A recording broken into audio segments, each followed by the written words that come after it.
see what happens there. All right, let's go now to this article that I pulled from ESPN. I'll just read this part, and then we can discuss. This is from Pete Thamel talking about the Big 12 and Pac-12's new media rights deals or potential media rights deals, and I read from it. I think Pete does good work over there, formerly of Yahoo. The Big 12's new deal and subsequent grant of rights has left it in a solid position through 2030-31. The fact that every major conference television deal expires and can be re-upped before the ACC comes back to the table illuminates the fears around the ACC. The ACC's deal with ESPN runs through 2036, and part of the reason it ran that long is because it allowed the league to form the ACC network. But there are increasing nerves about the more than $30 million annually its competitors will be earning above the ACC. Now, editor's note here, that is not like Big 12 and Pac-12. That's more like SEC Big 10 competitors. About half the league is fine with the financial status quo, and there's the other half. These schools most invested in football that continues to look for creative ways to find more money, whether within the league or by finding a way out. Unequal revenue sharing continues to be discussed, but that can't cover a $30 million delta. Quote, there's a disparate nature to the ACC, an ACC source said. You have publics and privates and big schools and small schools. It's a little bit of the ACC uniqueness. But times like now, it really, really shows itself. In the last year, it has become so apparent.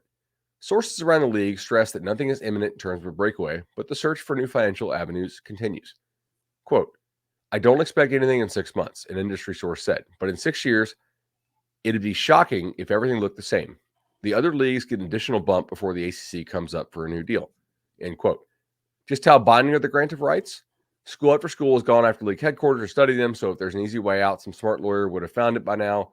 The ACC, like most leagues, doesn't allow copies of television contracts and grant of rights out of the building, which protects the contracts from the FOIA requests. The essence of an ACC escape is that it would cost more than $100 million to leave, and the schools would still need legal wrangling to get the access to their own games, TV money for more than a decade. That's a significant risk. But there's also plenty of risk for the high-profile schools of falling hundreds of $millions behind national competitors. Quote, different lawyers have different opinions, the industry source said. Eventually, somebody will take the leap. You'd assume that others would would follow right behind. As usual in college athletics, the lawyers would be sure to cash in. The only certainty of any type of attempted billable hours, blah, blah, blah. If you're going to get out of the grant of rights, you better have a war chest industry source. You're going to need it to pay legal fees. So, couple things here. A lot of that sounds familiar. Huh? Yeah, it does. We've been talking about that for a little while, how some of these football-focused schools, and I don't necessarily agree with the characterization that it is half the league. Mm-hmm. Yeah, no, it's more 4 or 5 programs. It's interesting, man. I mean, that part about, well, there's a lot there that's really interesting to me, but I've always loved the idea that you can go look at a contract and not take notes or anything else of it. And there's been various stories of general counsels that have been able to do that and haven't been able to do that over the years. As far as whether they could see the whole document or a summary of it. Exactly. Yeah. And the grant of rights is, I was just on the phone with somebody yesterday about this. The grant of rights is, as one lawyer described, written by a lawyer that sleeps really well at night. It's clean. It's well written. As this article says, people would have challenged it and beat it if it wasn't. So don't think that there's some kind of magical single shot that can be fired that can get you out of this thing or something like that. I think, and call me a victim of my current landscape and seeing things through my own eyes. But I've said this before, and I'll say it again. I do think that NLI helps facilitate this and speed this up. NIL, name, image, and likeness, not national letter of intent. Old guy from South Florida channeled me there for a second, got me.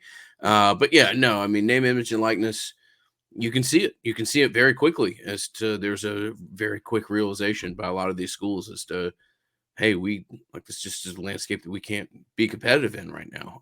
And now we'll go down and find some level of bottom feeder that we can exist on. But it's brings a stark reality of the situation, I think, all the more clearer. And I've long thought that the best way out of the ACC is to maybe have enough schools in the ACC realize that this landscape isn't that they can do, and that you have maybe some kind of internal dissolve, and you've got to get to a pretty significant number there. It's no easy path, or it would have otherwise happened, but that's kind of what I've become more convinced of over the past 12 months or so when looking at this. I agree with you on that point. I think that in the interim, you need to, if you are Florida State or Clemson, you need to be telling these other schools, hey, if you want any chance of keeping this thing together beyond the current deal, we're going to need to have unequal revenue sharing, because here's what you're going to get if the 4 or 5 important schools in this league break away, right? Your revenue is going to be slashed by like 80 or 90%. Mm-hmm. You know, a league that is Boston College, Cuse, Wake, Virginia, you know, like those schools is not a good league for TV purposes. You know, you get a little college basketball there, you get no meaningful football on the national stage, and no real draws. So I think that has to be your carrot. Like, hey, we're not saying we're going to stay past this current deal, but if you don't help us out right now, we're definitely not going to stay. Mm-hmm. Right. So like we're going to need unequal revenue sharing. I know Clemson's AD actually brought this up in more tactful terms than that with his public statements, but I thought that was interesting after the recent ACC meetings. I also think that within Thamel's article here, it's not Thamel contradicting himself, but it is it's interesting because he says like a lot of lawyers have looked at it and it's well written and there's no way out, right? But also then he says, hey, like if you're going to challenge this, you better have a lot of money to pay legal fees, and different lawyers have different opinions. Eventually somebody will take the leap. It's not unbeatable. According to like this second opinion here, it's more the risk reward of challenging it is more palatable in a couple of years. Right now, the financial downside, if you lose this battle, would be untenable. In a half decade, less so. I think that's important to remember here, because if it's just simply unbeatable, then it doesn't necessarily matter how long you wait within reason. I mean, obviously, if you could do the Texas thing and just wait until 2 years before it's done.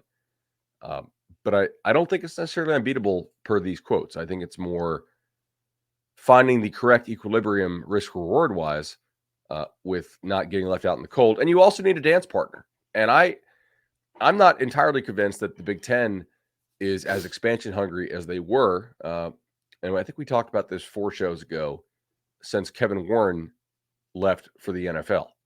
A lot of those presidents up there, according to reporting, do not want to expand further at this point. So I don't know that you have a dance partner in the Big Ten right this minute.